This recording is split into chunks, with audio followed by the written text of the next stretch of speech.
रूस जब यूक्रेन में कमजोर पड़ रहा था तो उस वक्त ईरान मिडिल ईस्ट में इकलौता ऐसा देश था जिसने पर्दे के पीछे से अपने हथियारों का जखीरा पुतिन के लिए खोल दिया था।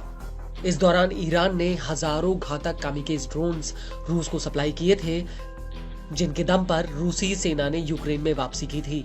और वो ईरान के ड्रोन ही थे जिनके हमलों में यूक्रेन के तमाम बिजली घर और जरूरी इंफ्रास्ट्रक्चर तबाह हो गए थे और भरी ठंड में यूक्रेनी सड़कों पर ठिठुरने के लिए मजबूर हुए थे।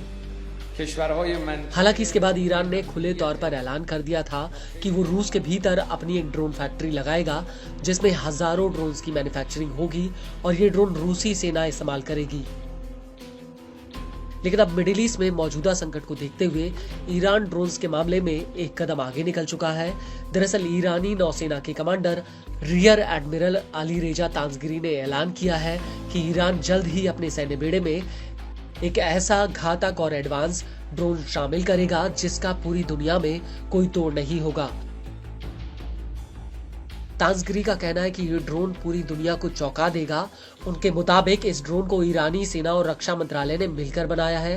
तांसगिरी का कहना है कि ड्रोन के सेना में शामिल होने पर IRGC, नौसेना और मंत्रालय के बीच सहयोग का क्षितिज एकदम बदल जाएगा।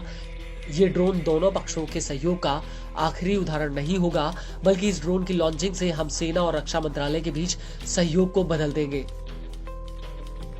आपको बता दें कि इस साल जनवरी 2024 में ईरानी सेना ने करीब 20 ठिकानों पर अलग अलग तरह के ड्रोन से सैन्य अभ्यास किया था।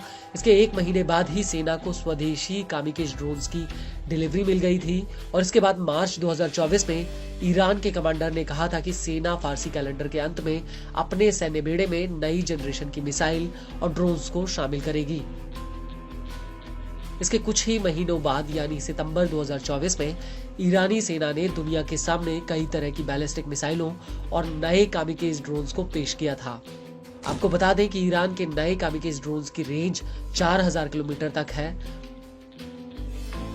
वहीं दिसंबर 2024 की शुरुआत में ईरान ने अमेरिका के सामने डंके की चोट पर मिडिल ईस्ट में उसके युद्धपोतों की जासूसी करने का भी खुलासा किया था। उस वक्त ईरानी नौसेना के रियर एडमिरल सहरम ईरानी ने कहा था कि अमेरिकी एयरक्राफ्ट्स कैरियर के साथ साथ 16 मजबूत विध्वंसक और फ्रिगेट इलाके में मौजूद हैं, जिनकी निगरानी लगातार हमारे ड्रोन कर रहे हैं। हम उनके सिरों के ऊपर हैं। आपको बता दें कि इससे पहले भी पिछले कई सालों में ईरानी ड्रोन्स ने अमेरिकी सेना के एयरक्राफ्ट कैरियर की फारस की खाड़ी में न सिर्फ जासूसी की है, बल्कि उनका बाकायदा वीडियो तक रिकॉर्ड किया है। इस सब के बीच आपको ये भी बता दें कि ईरान दुनिया के सबसे ताकतवर 5 ड्रोन सुपर पावर में आता है। ईरान की ड्रोन्स की ताकत का अंदाजा इसी बात से लगाया जा सकता है कि इस साल की शुरुआत में जॉर्डन में इराक के प्रतिरोधी समूह ने ईरान में बने कामिकेज ड्रोन से हमला किया था। यह हमला अमेरिका के टावर 22 मिलिट्री बेस पर हुआ था, जिसमें 4 अमेरिकी सैनिक मारे गए थे जबकि 40 अन्य घायल हुए थे। और पिछले 2 सालों में ईरान ने अपनी ड्रोन पावर को तेजी से आगे बढ़ाया है। ईरान के पास शहीद 101 जैसे छोटे ड्रोन भी हैं, जिन्हें लॉन्च करने के लिए किसी विशेष उपकरण की जरूरत तक नहीं होती है। यह बेहद ही कम ऊंचाई पर उड़ते हुए रडार को चकमा दे सकते हैं और यह ड्रोन कम से कम 700 किलोमीटर तक उड़ान भर सकता है।